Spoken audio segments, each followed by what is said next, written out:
Hi everybody, it's Si here, one of the organisers of Halton Rocks 2020. Oh my goodness, look how sunburned I am. Anyway, I matched the carpet. Anyway, I'm at the baby gate again, and that can only mean one thing. We've got another interview to put out as we build up to Halton Rocks 2020, October the 10th at the studio. And this interview is our last one, and it's with our headline act. They're amazing. They're exciting. Everybody's looking forward to seeing this group at Halton Rocks, and I had a great time chatting to them. So, without any further ado, let's reveal the Halton Rocks 2020 headline act. Jenny Colquitt and Ray Gunn are with me from the band Elysian. Elysian will be our headline band at Halton Rocks. Jenny and Ray, thank you so much for joining us this afternoon for a chat about Halton Rocks, and thank you for saying yes to Halton Rocks. You're very welcome, Si. Thank you for having us. The pleasure. It's a pleasure to speak to you as well. Looking forward to chatting a little bit more with you as well, Ray, because I know Jenny really well over a number of years. This is the first time we've met, and we're kind of cyber meeting. I'm looking forward to this interview. I think it's going to be good. This one could be a slightly longer one because I think we'll have a lot to talk about. Because Elysian is a brand new band. I think you can tell me in a minute, but I think you've gigged already, but you're basically just emerging. Or maybe you've not gigged already, is that right? So when we initially started, it was a duo with me and James, who's the lead guitarist. And we've done a couple of gigs just as the duo, but this will be the first gig with the full band lineup. I see, and that makes sense because I've been following you guys on the social media, and I interviewed one of the main acts from Halton Rocks the other day. So I was talking to Greg Oldfield. Legend. He is a legend, and I was saying to Greg, because Greg's really involved in music heavily, he's got his finger on the pulse, he always knows what's going on. And I said, so Greg, of all the new acts that are coming on the scene at the moment, who should we be looking out for? And he mentioned a number of people, but he mentioned Elysian as one of the acts people really need to keep an eye out for. But I didn't realise that was just the duo at the time. So tell us, bridge the gap in between for us. How did you go from being yourself, Jenny and James, to this project that you're working on now? Yeah, so we were kind of rehearsing in the studio, as you do, and we came across just two of the lads who were jamming in the other room. They were kind of rehearsing for their own project they had going on, and we were looking at sort of expanding and bringing different members into the band, kind of creating a different sound for it. And then we just came across, it was just like a chance meeting, and James happened to know Josh, who's our drummer from the past, and we just kind of got talking, and it kind of worked out that they were looking for singer-songwriters and we were looking for some musos to join us. And I'm very good friends with Ray anyway, through just from previous sort of encounters, and we were looking for a bass player to sort of join us, and I asked Ray to be involved, and he said yeah, so here we are now. So was it just kind of like it was in the back of your minds that you'd like to have a band, but you just happened to be in the same building as the right musicians at the same time by chance? Or? Yeah, it was always going to be a band. We did, that was the plan, always kind of to look for some musicians, but it wasn't that, at that specific time that we were looking. We just sort of came across Josh and Ian, and then it kind of went from there, and I was like, well, we might as well go ahead with it and do what the project was initially kind of meant to be. All right, Jenny, thanks for that. That kind of bridges the gap between when you were a two-piece and the act that we're all going to be seeing soon and everybody's excited to see. There's a couple of bits I'd like to return to in that story. I'd like to talk a little bit about what it's like to be in a five-piece band, because that's something that I'm interested in. But before we do, let's have a whiz through the lineup. I know that you've been revealing the lineup a little bit at a time on Instagram, and by the time this interview goes out, the lineup's revealed now, so we can talk about it. So we'll just go through a musician at a time, if that's okay. And yeah. If we were going through an England football team, right? We start at number one. The goalkeeper. So I'm going to start with the most important element in any band. Yeah. And on the drums, you've got a chap called Josh Roscoe. What can you tell us about Josh? Yeah, so Josh is He's a great guy. He was the drummer for a while for China Crisis. He's done quite a few projects before, and he's just an all-round top guy. I think Rail kind of joined me on saying that. He's very tight drummer. Yeah, he's. I think one of the main things for this band that I was sort of in my mindset was because I've never been in a band before. You know, I've worked as a musician just in terms of as my own, you know, sort of solo project. But I was looking for kind of like what Ray's just said, you know, a tight sort of tempo keeper behind me. And I know the kind of combination between Josh and Ray does just sort of create that solid basis for the band. And I think because Josh has got a lot of it in bands in the past, he's used to that dynamic and used to sort of, you know, keeping the sort of bass work pretty tight. And He's got a hell of a backbone for any kind of band. Like, it's finding a drummer that's not just, they don't just want to go off the handle completely, and they know when to have a bit of flair and when to just keep it solid and tight and make it, you know, do what's right for the song rather than what's right for the individual on that one. I think he's exactly that kind of guy. He's awesome. Yeah. I think you both make brilliant points, Jenny, like you say about the timekeeping situation when you're getting a band together, and Ray, like you say about when to bring certain levels of musicianship at certain times. So I think that's a good summary of Josh there, and we've started with the most, for me, the most important instrument in any band. But you know, any great partner deserves another great partner, and a great drummer is only effective if the next part of the puzzle, which I think is the next most important, in my opinion, the next most crucial important part in any band, that's your bass player. Bands work on drum and bass for me. So Ray, we'll have a little bit of a chat to you now that I've footed you up a bit and got the books. I'll do. Yeah, I was just saying earlier, Ray, this is the first time we've ever met, and it's like a cyber meet over Zoom, so it's a pleasure to meet you. And tell me a little bit about yourself and your background in music and how you came to be in this project. So, God, actually, Greg Oldfield, I have to thank Greg Oldfield. He's the man that taught me to play my first chord on a guitar. So that man is a legend for many reasons, and that's number one for me. Without him, none of this would have ever happened. So big thanks to Greg on that one. So I started playing when I was about 12. Went to university, did a music degree, got my grade 8 in bass playing, went on to be a session bass player for a year or two.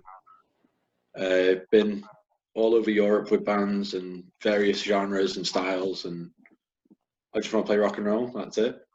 Just keep it tight. Good on you, and why wouldn't you? So you started off originally as a guitar player, you were saying there, right? What made you make the transition to bass? It started by accident, the bass playing thing. It was a friend of mine was in a crazy metal band, and they just needed a bass player for one gig, and me being me was like, yeah, I'll do that. And I had to borrow. I didn't own a bass at the time. I had to borrow one. I just loved it. I fell in love with the instrument. It's a totally different animal to guitar. Like, people look at it and go, oh, it's just guitar with less strings, so it's going to be easier, but it's not at all. It's a different animal. And you can't take it as being, you know, I mean, you can play it like a guitar, but it's not the same thing. And for me, it's just a completely beautiful, thoughtful type of instrument. You've got to really think about what you're doing with it. Yeah, I completely agree with you. It's a total entity unto itself, and there's plenty of people banging about who can play bass, but there's not so many people banging about who can really play bass, if you know what I mean. You know, and it's a beautiful instrument. One of my best friends is a fellow called Pete Muldoon, and when Pete plays, Pete can play the bass on his own, you know, without a band, and you can sit and listen to him for 20 minutes just playing his bass. It's a beautiful thing, you know. It is, and I mean, I play the upright bass as well, so double bass for me is like, again, it's another different animal, but it's got all the things I love about the electric bass, and then it brings in this sort of like, there's like a weird nostalgia that I don't have towards the upright bass. Like, I was never around in the 50s, I don't know what that was like, but just that noise, the sort of, the train shuffle of it, the boom chicka boom chicka boom chicka, that is everything I want in the world is just that. Yeah, and it's all about keeping that and keeping it in time and keeping everything steady. Because once that's going, everything else can just fall on top of it. And the stronger that base is, the stronger everything else is going to feel. Yeah, you're right, mate. It's like you say about it sort of transports you in time. It's like the musical version of a Snapchat filter, isn't it? You know. Yeah. I'm lucky enough that I know a couple of pals who've got the upright bass, and like I say, Pete's played it and played on some record we've done. You've also got Splodge in the Chimps, and he sort of he lives and breathes through it. You know, he's so animated. It's a great thing to listen to. It's a great thing to watch. All right then, Ray. That's a little bit about your story. Thank you for that. And what can you tell me, Jenny and Ray? We've got a chap on guitar called Ian Ford. What can you tell us about Ian? Yeah, so when we met Ian, like I say, when we met at the same time as Josh, and at that time we weren't looking for a second guitarist, but kind of hearing the way that he interacted with Josh in the way he plays and the sort of connection that them two have because they're very close friends, it brought something extra to the sort of sound that we hadn't imagined prior to kind of meeting the two of them. And the good thing about Ian, and one thing that stands out to me, is that he, I've never met anybody like this who said that they're more than happy to sort of just play the bits in the background of a song that nobody ever sort of focuses on, but it means so much to the music itself. And he's that bit, he's like the sparkle bit that, you might not be like, oh, he's the best guitar player in the world doing that thing at that moment. But if that bit wasn't there, the whole thing would fall flat on itself. It just needs that little bit of lift, and it's fascinating that he's that guy for it. Yeah. He's a hell of a guitar player when he lets go, but it's that sort of reining in thing again, and it's bizarre. But if it wasn't there, you'd feel it. Another thing about Ian that sort of stands out is that, like, we've got two guitar players and they both do play a lot of lead guitar and a bit of sort of background guitar as well. But they're both the opposites of each other, so they play different styles altogether, which kind of gives us a lot of scope when it comes to the songwriting to, write songs for different sort of moments and different creations and different, emotions really. And I think that's the dynamic that he builds. He's got that ability to sort of shine when he needs to. And like Ray says, he can sit in the background when it's necessary to sort of fill in the gaps that you're not necessarily focused on at that moment. But the two of, like, I know we're bringing James in already, but like the two guitarists do create that sort of that good dynamic between the two of them where, if we need like that sort of heavier, rocky, bluesy sound, we've got Ian. Where if you need the sort of more country sound, we've got James who can do the solos. So they do create a good dynamic, for the songwriting.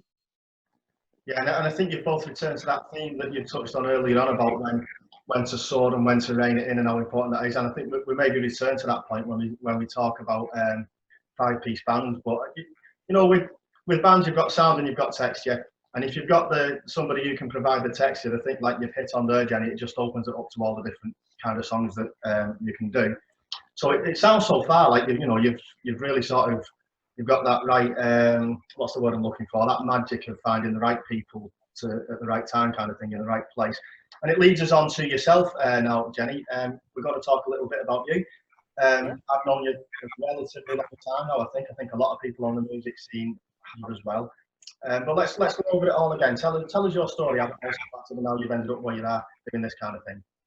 Yeah, so I started out really relatively late for, I've always been sort of interested in performing and kind of, music as a whole. But in terms of being involved in the music scene, I think I started off relatively late.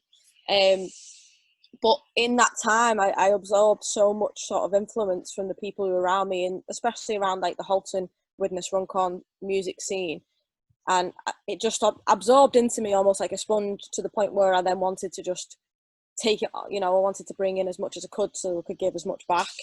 I started off mainly like a singer-songwriter, with the open mic nights, and I do a lot of cover songs as well.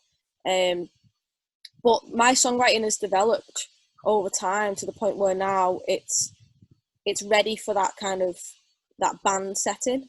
That the different instruments, I'm hearing different sounds, and when I kind of sit together with the lads and we sort of try and write a little bit of music, it's all that kind of water that I soaked up from the music scene comes out, and it's like magic. It's something that I've never experienced prior to being sort of involved with the lads, and it's like it's meant to be. Like, now's the time to sort of develop into more of an act and more of a bigger sound. If that makes sense. It does make sense, and I think if there's anybody watching this who wasn't already excited enough to see this project after they've heard you talk about it like that, I think there will be now, because I think anybody who's seen you before, I think this is really going to project it into something else. Finally, let's talk about James Michael. James I've never met James myself personally, looking forward to meeting him at Halton Rocks. I know he's got quite a high musical profile anyway, so a lot of people will be aware of James. But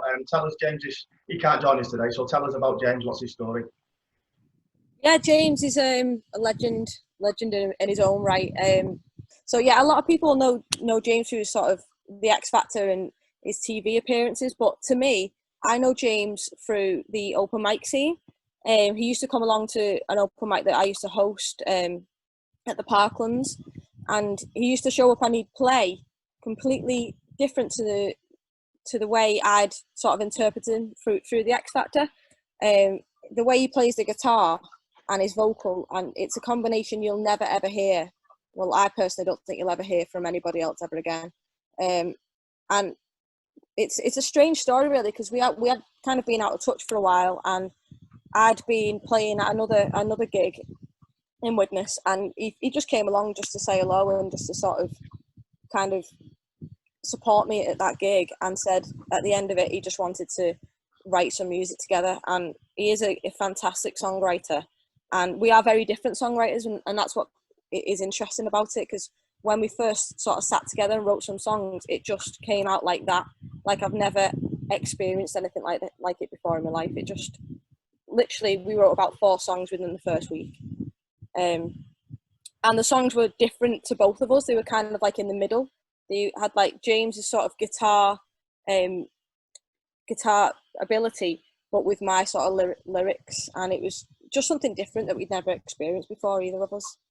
So do we take from that the majority, at least, or maybe all of the songs that Elysian are going to do, are they all co-writes between yourself and James?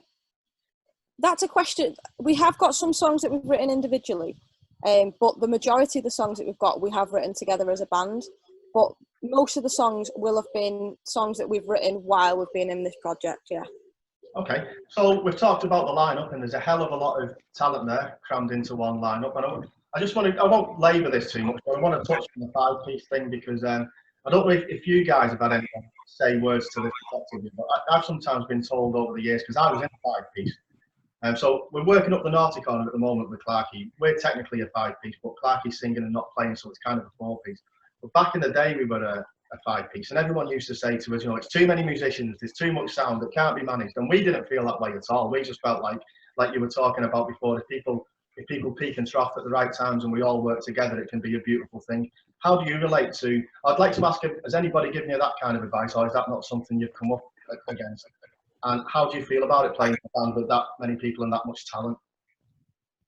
I think taking a 5-piece band, even if you're a 3-piece band or a 2-piece band, on a record, your track level will be many more than just 2 people.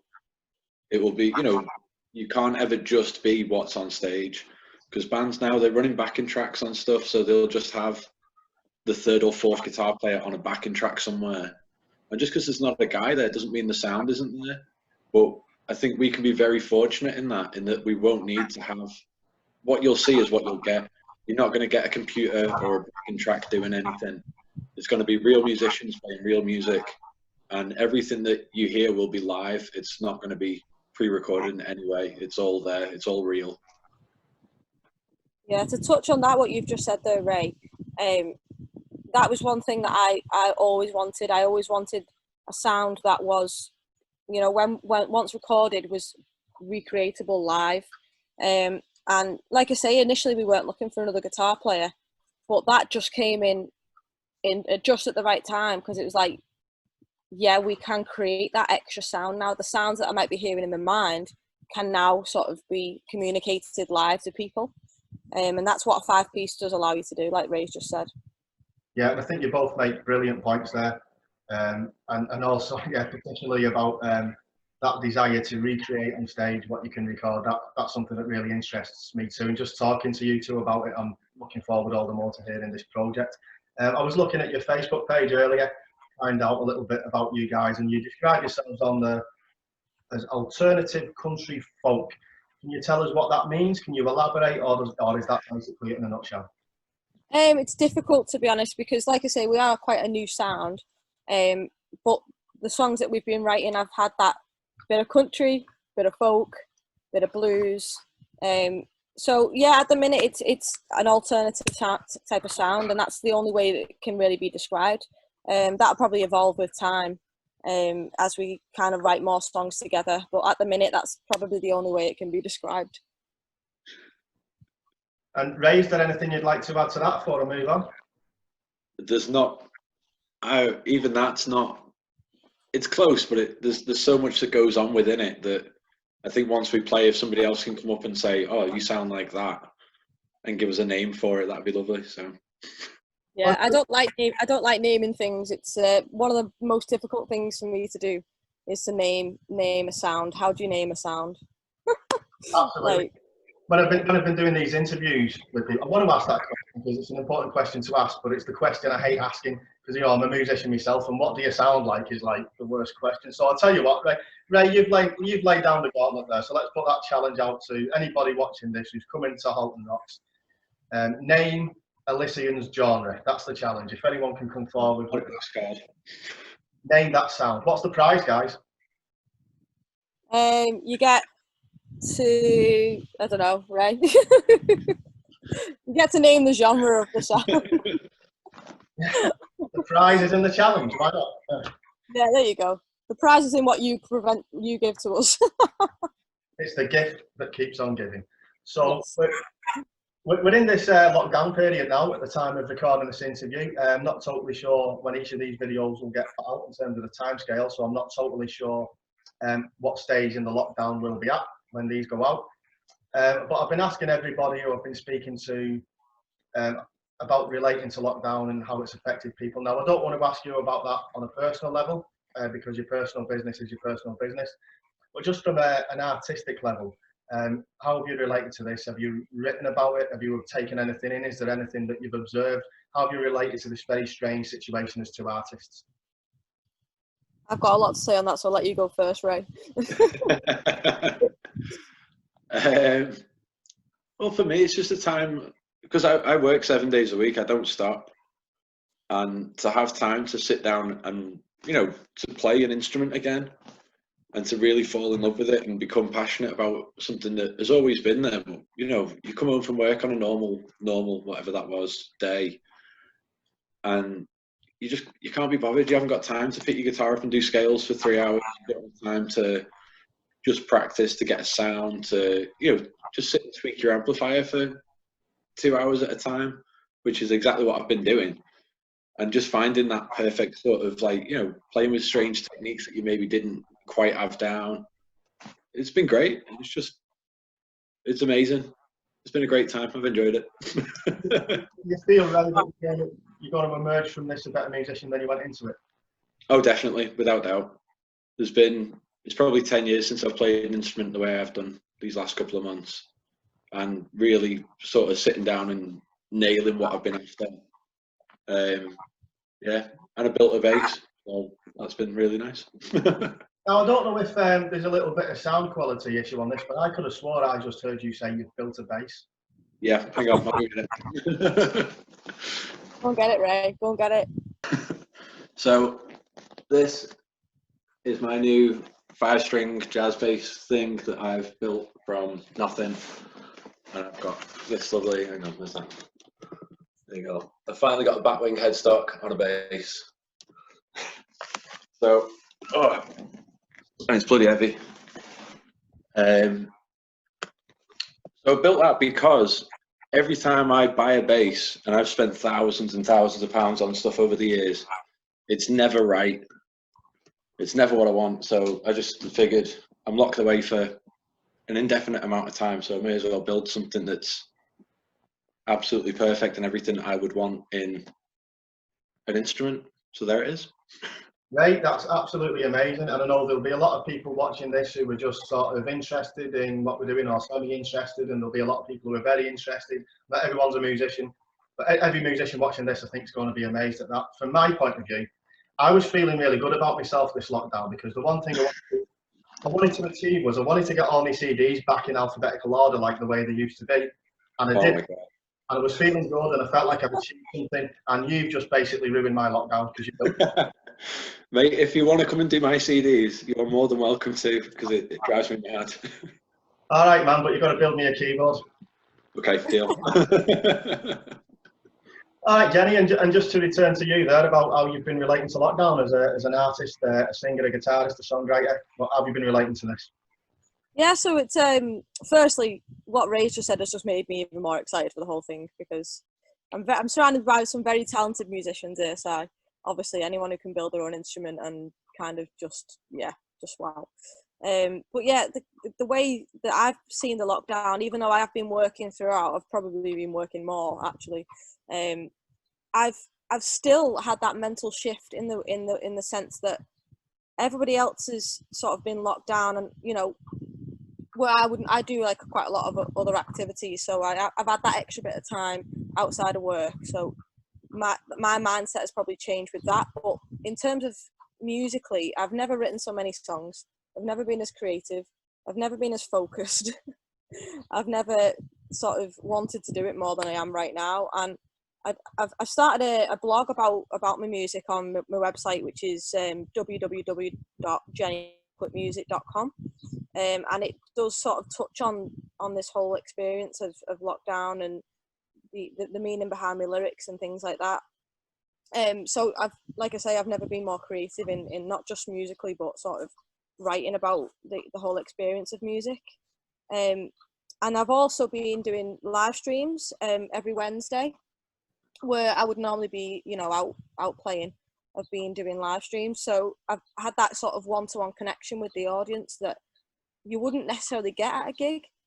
You would get, you know, little bits of claps or whatever, but when you're actually sort of live streaming with people and they're having to comment, the comments come up and you can interact with them on a deeper level than you would kind of in a pub where people are interacting with their friends.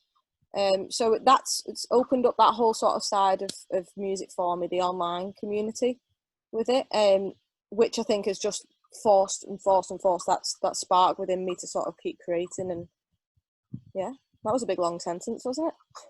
It was a long sentence, but it was a good answer, and it was exciting to listen to again, because we've got two members of Elysian speaking to me now, both of whom are coming out of this period energised and with a new impetus. And I think everything you're telling me is just really building the excitement for people to see this band.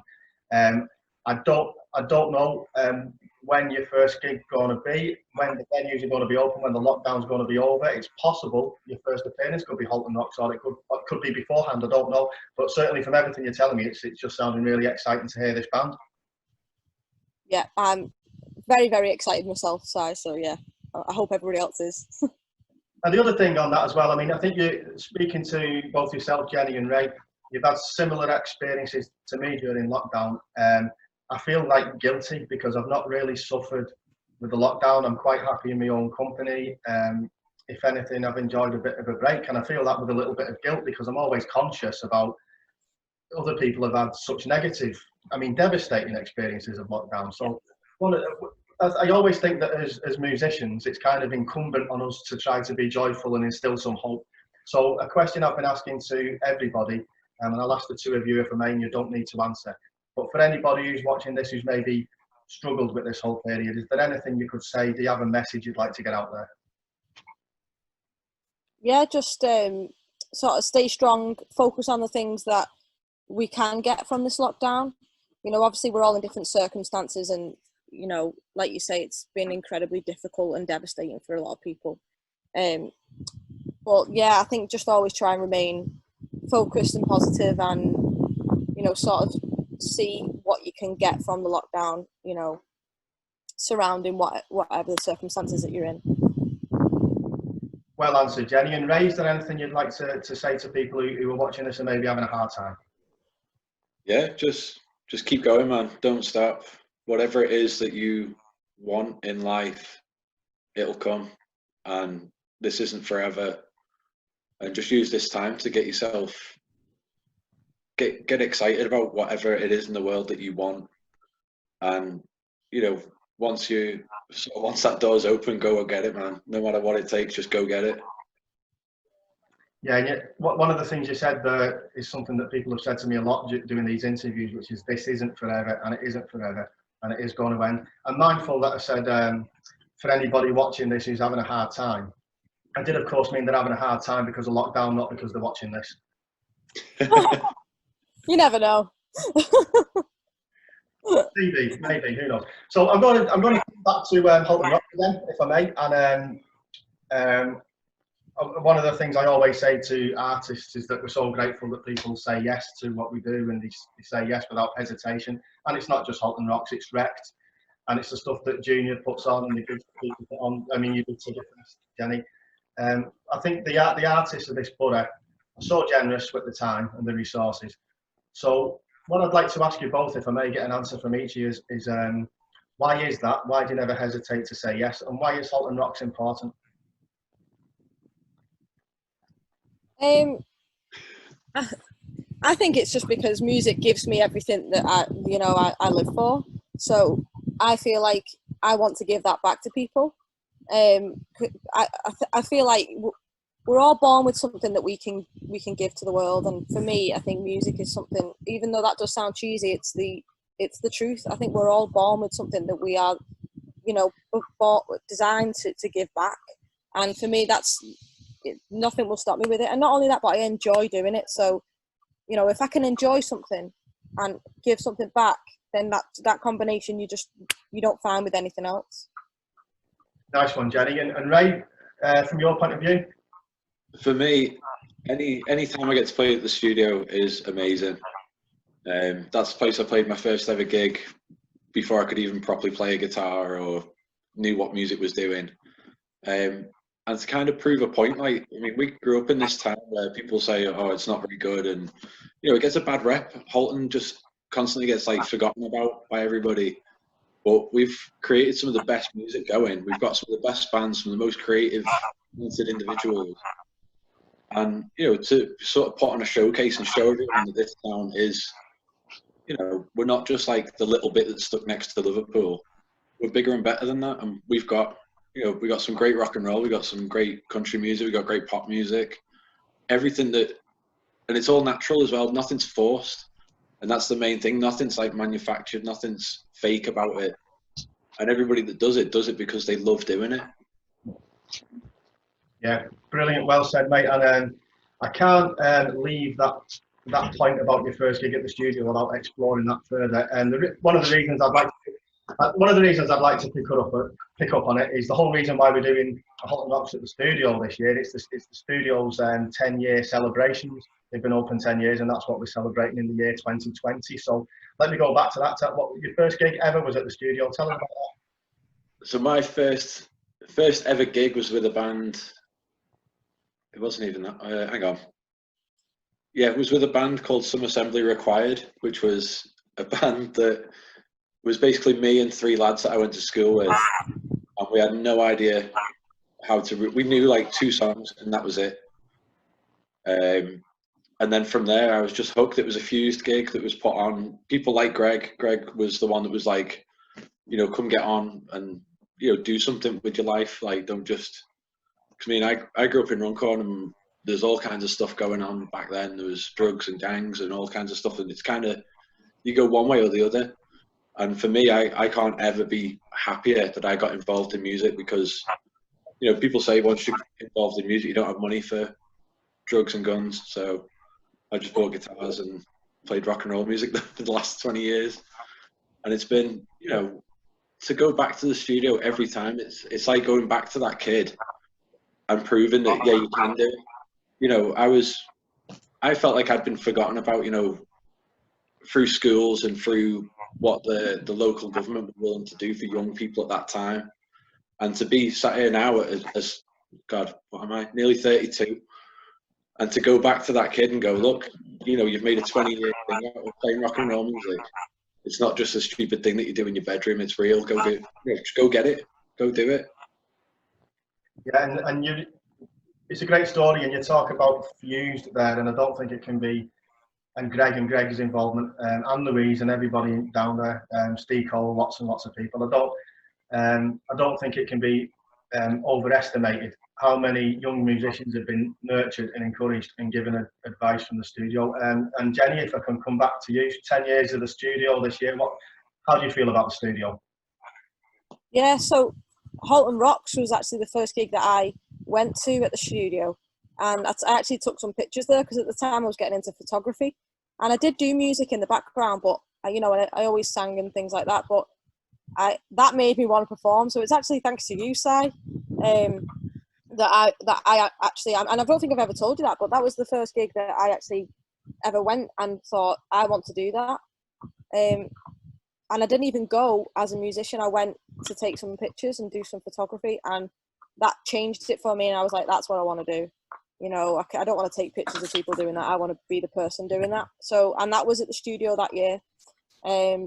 So yeah, just everything that Ray just said, it's exactly the same. It's so easy to kind of grow up in a community where there's a lot of kind of bad things going on. But if you get yourself involved in something and focus your energy, because I do have a lot of energy to give, and I think music is the thing that sort of, it keeps you grounded, keeps you focused, and yeah, it's not just something you do in your bedroom, it's something that you can actually shape your personality and your persona around, and that definitely is something that I like to admit that is I shape myself around music, and that's thanks to the studio. That's amazing, and thank you to the studio, and thank you to you for sharing that, because I never knew that story. I didn't know that your first gig was a Halton Rocks, and that it was so instrumental. So that's amazing to hear and quite powerful to hear. So thanks for that, Jenny. Well, thank you, Si. Thank you. All right, so I'm going to ask you the question now to both of you two, that I've been asking to every artist, and it's just to sort of round the interview off with something a little bit silly and a little bit fun, and the opportunity for a bit of banter with our friends and peers. So we hope and we pray that when this video is put out, we're coming to the end of this lockdown. But let's just say, God forbid, and purely hypothetically, we had to do this all over again. We've got a lockdown for 12 weeks all over again. But you are allowed to choose one member of the local music scene to lock down with. My question is, who would it be and why? I think for me, it probably will be James out of the band, because I've been writing so much music since we kind of got in touch and started writing together. That sort of sparked something off up here for me, and so yeah, definitely I think we could write so much music right now if we were locked down together, definitely. Thank you. And Ray? I really don't know. Say me. Say me. Say you. I think if I was in Jen's house, because I mean I get on with Si really well. I don't know how long we'd be friends after that. I should have said Si, shouldn't I? We'd go absolutely bonkers. So I don't know. Absolutely anybody that would be happy to be with me, I would be with them.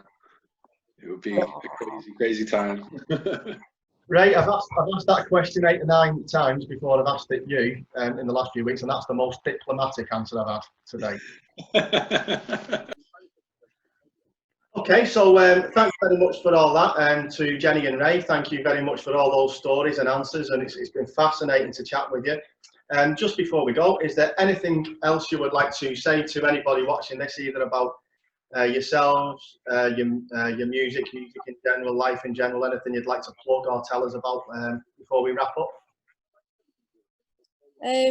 Yeah, just I think what we've touched on in this whole interview is just the sort of sheer excitement, and that doesn't just come from the people, from the audience. That definitely comes from us. We're all very excited to sort of show what we've been creating and what we've been working on. It's sad at the minute that obviously we're during lockdown, so we can't sort of rehearse together as a band, but that's just brewing, and that's just going to come when we have the opportunity. So yeah, just share the excitement, guys, and just sort of spread the word if you can. And thank you, everyone, for your kind words so far. It's been amazing. Thanks, Jenny. Ray, is there anything you'd like to add to that? Just keep going, guys. Keep fighting. Keep staying strong. Stay happy. Stay positive. And when it's all over, let's just go have one hell of a party and have a good time. That's what it's all about. Brilliant. Thanks very much, guys. That's Jenny and Ray from Elysian. You can see them at Halton Rocks, Saturday, October the 10th. Thanks very much, folks.